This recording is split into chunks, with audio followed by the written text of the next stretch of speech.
Hey everyone, today we are looking at everything to do with the long run aggregate supply curve. So let's get going. We're going to start with a little bit of a recap of the short run aggregate supply. This, you will remember, is where resource prices are fixed. So as the price level increases, they are paying the same for their inputs, but they are charging a higher price. So therefore, they are incentivized to produce more because that will make them profit, right? Makes sense. The long run is a little bit different. The long run is where all resource prices are flexible and therefore they change with the price level. This means some different things. Firstly, it means that LRAS, long run aggregate supply curve, I'm going to call it LRAS, is vertical, right? That's very important. We have to just know that's got to be automatic. And as the price level increases, so do resource prices. So firms will not make any more profit with an increase in the price level. They're not going to do any better off from that.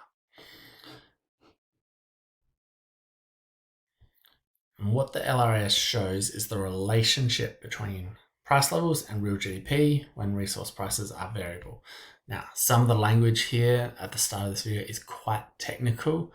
I'm going to point out the key concepts that we really need to get our heads around. But I feel like I have to give you the explanation for these curves, but for a working knowledge of it, some of the technical stuff at the start of this video is not strictly necessary. Okay. So really important that we know that LRS shows both potential output and full employment level of output. So full employment, remember, that's when our unemployment rate is 4.5%. Here we are.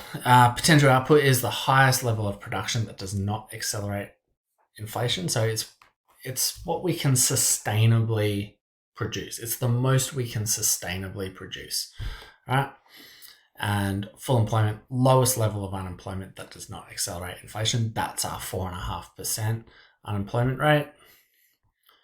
Now, this concept of the LRS is very similar to the production possibility curve. Potential output, production possibility, very similar. So I want you to draw both potential output and actual output on PPCs. So think about your labeling of your axes and think about how to draw these things. All right, pause and do that. You've had a go, great. Here we are, here's actual output. Remember, it's the dot of production. So it could be here, could be on the curve, could be anywhere, right? Whereas the production possibilities curve represents the potential output. So anywhere along here, we're producing a potential output. What does this look like on a aggregate demand, aggregate supply diagram? Our actual output is what happens, is the point where aggregate demand and SRAS meet. That's how much we're actually producing. The LRAS is our potential, right? Absolutely key concepts to get down here. And of course, the LRAS is where we want to be because we've got a lot of people in jobs and we don't have that high inflation. It's exactly where we want to be. And we've also got the growth, right? We're growing as much as possible. So satisfying those three objectives, that's what we want to be. Okay, this gives rise to three types of short-run equilibrium. The first one here is called a recessionary gap. We're going to have to be able to draw these just from memory automatically. This is crucial. It's going to follow us through into year 12. So recessionary gap, actual real GDP is less than potential. Actual, potential, right? What that tells us, we can read off some things from this. We can read off what the unemployment rate is likely to be. Sorry. If this is potential output, if this is where unemployment is 4.5%, and we're producing less, then therefore unemployment must be above 4.5%. We're not using all of our resources. and economic growth is either low or, at worst, could even be negative. The economy could be shrinking if we're in this situation of a recessionary gap. Okay, inflationary gap is kind of the opposite, right? It's where the amount of real GDP is greater than potential. Now, this sounds weird, but it can happen. So, actual output, potential. So, this is where the words are a bit strange here. We can operate above potential output. It just means that we're going to have high inflation. So if, again, 4.5%, if we're producing more, then we're going to have more people in jobs. So unemployment rate is below 4.5%. Economic growth is likely high. Look how much we're producing. And the inflation rate is likely going to be high as well, because there's so much scarcity in this economy. Okay. And of course, that scarcity drives up prices. Then we have the Goldilocks level of output, really, just right. Full employment equilibrium. The real GDP is equal to potential. This is what we want. This is where unemployment is at the natural rate of unemployment. So that 4.5% level. Okay. What shifts the LRS? Of course, we're going to be shifting the LRS, right? That's what we do with curves. We shift them. So what two factors shift the PPC? Hopefully we just know these off the top of our head. Changing quantity of resources, changing quality of resources. So this is what it's going to look like when that happens. We're going to increase our potential output, of course, because we're increasing production possibilities. What also happens, though, is that the SRS will shift, because an increase in productivity actually lowers the cost of production for firms. So if we have better resources, high quality or quantity of resources, that's going to lower cost of production for firms. So examples of changing quantity of resources for an economy. Here, immigration, more labor, more babies, more labor. That's the baby boom from after World War II.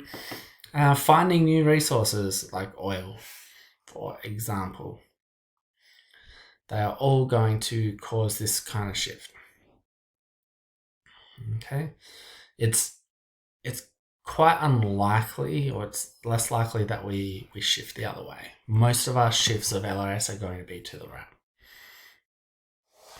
A change in quality of resources. So what can cause this? Greater health, greater education. They are the big ones for an economy. So again, same thing with the diagram. Shift LRS, SRS is going to shift with it. Change in level of technology. So this is quality of resources, but it's worth going through. So for example, the NBN, people have problems with it, but it's better than what we had. So increase the productive capacity of the economy. And this new technology for things like manufacturing also increases the productive capacity of the economy. So LRS and SRS will both shift out to the right. Now this gets a little bit tricky for students, so we will spend plenty of time on this in class. Essentially, economists believe that output will always tend back to full employment level of output. The LRS, where's my cursor? There it is. It will always tend back to here. So actual output will go from over here to here. It will go from out here back to here in the long run. Worth noting, of course, that the long run is years, decades even. So this isn't a quick process, right? Just put that out there out front. And they will correct. And the reason why is due to resource demand. The demand that the economy has for resources, and therefore the prices of those resources, especially. Okay. So we've seen a recessionary gap. This is a recessionary gap, okay? Cannot persist in the long run. It will tend back to this level of output. That sounds like a good thing, right? Now, recessionary gap is, of course, output being less than potential, right? Here it is. And it will come back to potential in the long run. How's that going to happen? It's about this level of unused resources here. So we're only producing this much, but we've got the potential to produce this much. That means there are resources out there not being used, right? And they're not being used because there's not demand for them. So there's less scarcity of resources. Resources are less scarce where the economy is actually operating than at potential. And it's because we're not demanding the use of these resources. So that will come into it. What's that going to mean for resource prices, right? If we're not demanding them, right, there may be a surplus of resources. So that means prices are likely to fall. Okay, resource prices likely to fall. So what's going to happen here to our diagram? All right, lower resource prices mean lower costs of production. Lower cost of production means we are shifting SRS to the right. So here we go. This is what happens. We come back to this full employment equilibrium. So think about it in terms of labor. I think that's the easy way to think about it. If there's all these unemployed people, what's going to happen to wages in the long run? Wages are going to fall because employers aren't going to bid up the prices. In fact, workers will almost bid down their wages. They want a job. Well, I'll take a lower paying job. Thank you. So those lower wages decrease the cost of production for firms. SRS shifts out to the right. That's how we get back to full employment. Can take years or decades. It is not a quick fix. There's not something to say, we don't need to worry about unemployment. It'll fix itself. Might take decades. Okay. By the same reasoning, inflationary gaps cannot persist in the long run. Now, of course, an inflationary gap is when actual output is more than potential output, like so. Now, how does this fix itself? It's a very similar problem. Low level of unused resources. So we are using more resources here than we would if we were operating at potential. So that means there's a lot of scarcity of the resources. You might say there's a shortage of the resources. And that, of course, will mean that prices are likely to rise of those resources. So again, think of labor. If unemployment is 3%, then there's not much spare labor around. So what are firms going to do? If they want labor, they're going to bid up the price of labor. Right? Same with all other resources, but I think it's easy to think about labor. Okay, how's this going to affect our diagram? Higher resource prices or labor prices mean higher costs of production. That shifts SRS to the left. And again, here we are back at full employment.